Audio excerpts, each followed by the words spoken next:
اعوذ باللہ من الشیطان الرجیم بسم اللہ الرحمن الرحیم الحمد للہ رب العالمین الصلاۃ والسلام علیکہ یا رسول اللہ وعلی آلکہ وصحابکہ یا حبیب اللہ۔ حضرت شیخ عبد القادر جیلانی رحمۃ اللہ علیہ کی کتاب فتوح الغیب کا ترجمہ پیش خدمت ہے۔ آج ہم 10واں مقالہ پیش کریں گے، نفس اور اس کے احوال میں۔ فرمایا رضی اللہ عنہ، اس کے سوا نہیں کہ اللہ اور تیرا نفس ہے اور تو مخاطب ہے،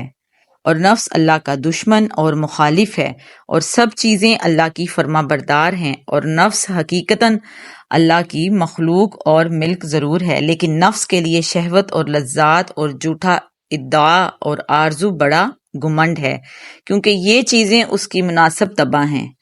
پھر اگر تو نفس کی مخالفت اور عداوت میں اللہ کے ساتھ موافقت اختیار کرے گا تو اللہ کے واسطے تو اپنے نفس کا دشمن ہو جائے گا، جیسا کہ اللہ تعالیٰ نے حضرت داؤد علیہ السلام سے فرمایا، اے داؤد میں تیرا لازمی چارہ کار ہوں، اپنے چارہ کار کو بخوبی گرفت کر لے۔ عبودیت یہ ہے کہ تو میرے لیے نفس کا دشمن ہو جا، اس وقت اللہ کے ساتھ تیری موالات اور عبودیت ثابت ہوگی، تجھے پاک و صاف خوشگوار حصے ملیں گے اور تو عزیز و مکرم بنایا جائے گا، اور تمام اشیاء تیری تابع ہوں گی اور تیری خدمت گزاری اور تعظیم تیرا احترام کریں گی، اس لیے کہ سب چیزیں اللہ کی تابع اور اسی کی موافقت میں ہیں۔ اللہ ان کا خالق اور انہیں از سر نو پیدا کرنے والا ہے،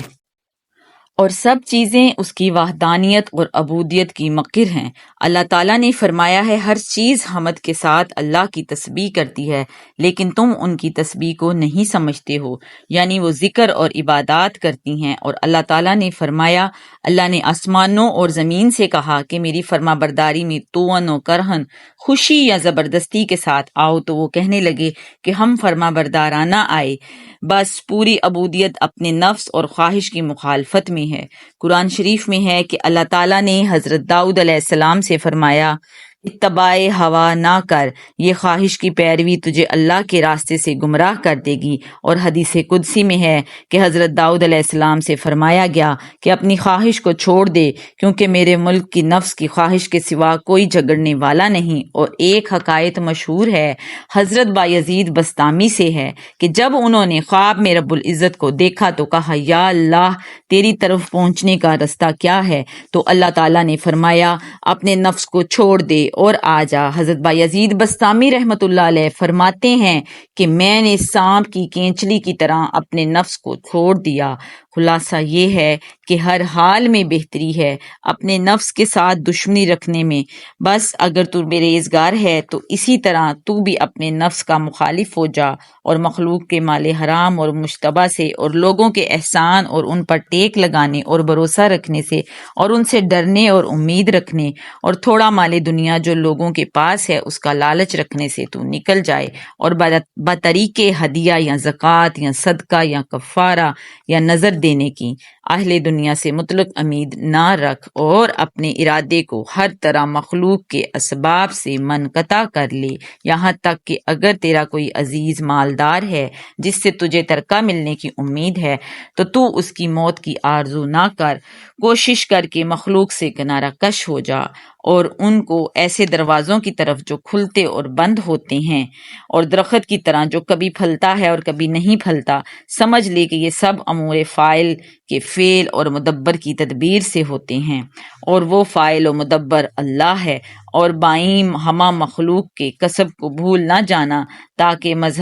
مذہب جبریہ سے نجات پائے، اور اعتقاد رکھ کہ مخلوق کے افعال بغیر خدا کے پورے نہیں ہوتے، اور یہ اس لیے تاکہ تو اللہ کے سوا مخلوق کی پرستش نہ کرنے لگے اور خدا کو بھول نہ جائے، اور یہ مت کہہ کہ مخلوق کا فعل بغیر قدرت خدا کے ہے اور پھر تو کافر ہو جائے اور قدریہ بھی بن جائے، بلکہ کہہ کہ یہ افعال خدا کے پیدا کیے ہوئے مخلوق کے لیے کسب ہیں، جیسا کہ عذاب و ثواب کی جزا اور سزا کے بیان کے مواقع میں حدیثیں آتی ہیں۔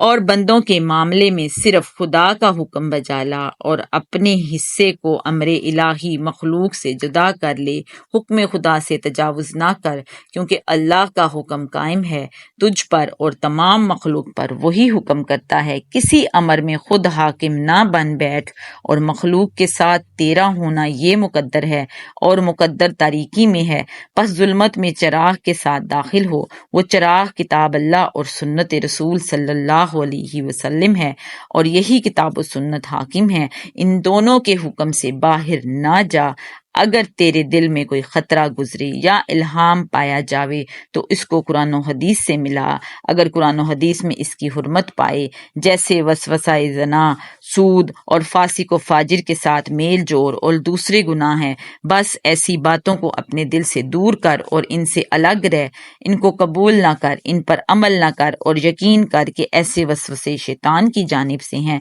اور اگر خطرے کو قرآن و حدیث میں مباح پائے، جیسے کھانے پینے، پہننے اور نکاح کرنے کی خواہشیں، تو ان کو بھی چھوڑ دے اور قبول نہ کر، اور جان کہ یہ خطرہ نفس اور نفس کی خواہشات ہیں، اور تو مخالفت اور عداوت نفس پر معمور ہے، اور اگر قرآن و حدیث میں حرمت و اباحت نہ پائے بلکہ وہ ایک ایسی بات ہے کہ جسے تو نہیں سمجھتا، جیسے تجھ سے کہا جائے کہ فلاں فلاں جگہ جا اور فلاں فلاں مرد صالح سے ملاقات کر، حالانکہ خدائے پاک کی عطا کی ہوئی نعمت علم و معرفت کی وجہ سے تو بے نیاز ہے اور تجھے وہاں جانے اور مرد صالح سے ملاقات کرنے کی حاجت اور غرض نہیں ہے، تو وہیں ٹھہر جا اور جانے میں جلدی نہ کر، اور دل میں سوچ کہ آیا یہ خدا کی طرف سے ہے یا الہام ہے، تاکہ اس پر عمل کروں، اور اس طرح تو اس کے اختیار کرنے میں انتظار کر، اور فعل الہی یہ ہے کہ وہ الہام بار بار ہو اور تجھے جلد جانے کی کوشش کرنے کا حکم دیا جائے،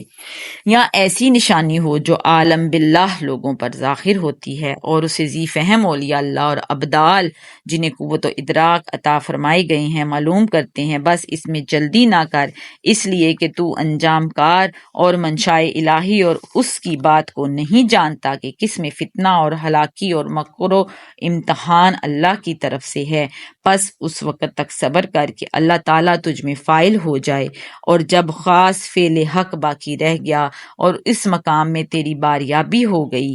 اس وقت اگر کوئی فتنہ بھی پیش آئے گا تو محفوظ اور بری رکھا جائے گا، کیونکہ اللہ تعالیٰ اپنے فعل پر تجھے عقوبت نہیں کرے گا، اور عذاب تجھے کسی کام میں تیرے دخل کی وجہ سے پہنچتا ہے، اگر تو حالت حقیقت یعنی حالت و ولایت پر ہو تو نفس کی مخالفت کر اور امر حق کا پورا متبع اور پیرو ہو جا، اور پیروی امر کی دو قسمیں ہیں، پہلی قسم دنیا کے مال سے کفایت نفس کے بقدر خود نوش کا حق لینا اور لذات نفسانی سے اجتناب کرنا اور ادائے فرض اور ترک گناہ ظاہر و باطن کی مشغولی کرنی ہے، اور دوسری قسم امر باطن سے معمور ہونا، اور یہ خدا کا وہ حکم ہے جس سے وہ بندہ کو حکم کرتا ہے اور روکتا ہے، یہ امر باطن اس مباح میں پایا جاتا ہے جس کا شرع میں کوئی حکم نہیں، بائیں معنی کہ نہ وہ تحت منع ہے اور نہ وہ حکم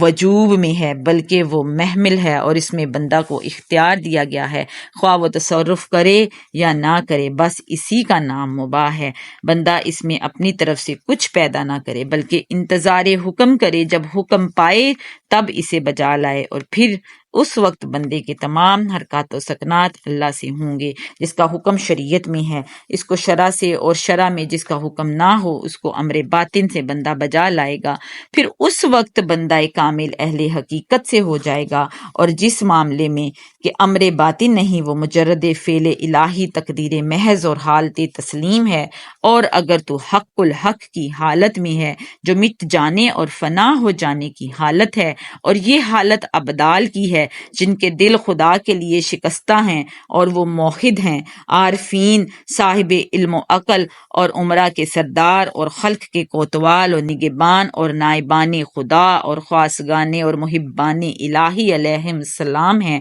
بس اس حالت میں امر کی پیروی یہی ہے کہ تو خود اپنا مخالف ہو جا اور اپنے حول و قوت سے بیزار ہو جا، دنیا اور آخرت کی کسی چیز کی طرف تیرا قطعاً قصد و ارادہ نہ ہو، پھر تو اس وقت بندہ بادشاہ ہوگا نہ کہ بندہ ملک، امر حق کا بندہ ہوگا، خواہش کا نہیں، اور دایا کے ہاتھ میں شیر خوار بچے کی طرح، اور غسال کے ہاتھ میں نہلائے جانے والے مردے کی مانند، اور طبیب کے روبرو بے ہوش بیمار کے مثل تو ہو جائے گا، اور اللہ کے امر و نہی کے علاوہ تو اور تمام امور میں بے ہوش اور بے اختیار ہوگا۔ اللہ اکبر۔ الحمد للہ رب العالمین، والصلاة والسلام علی سید الانبیاء والمرسلین۔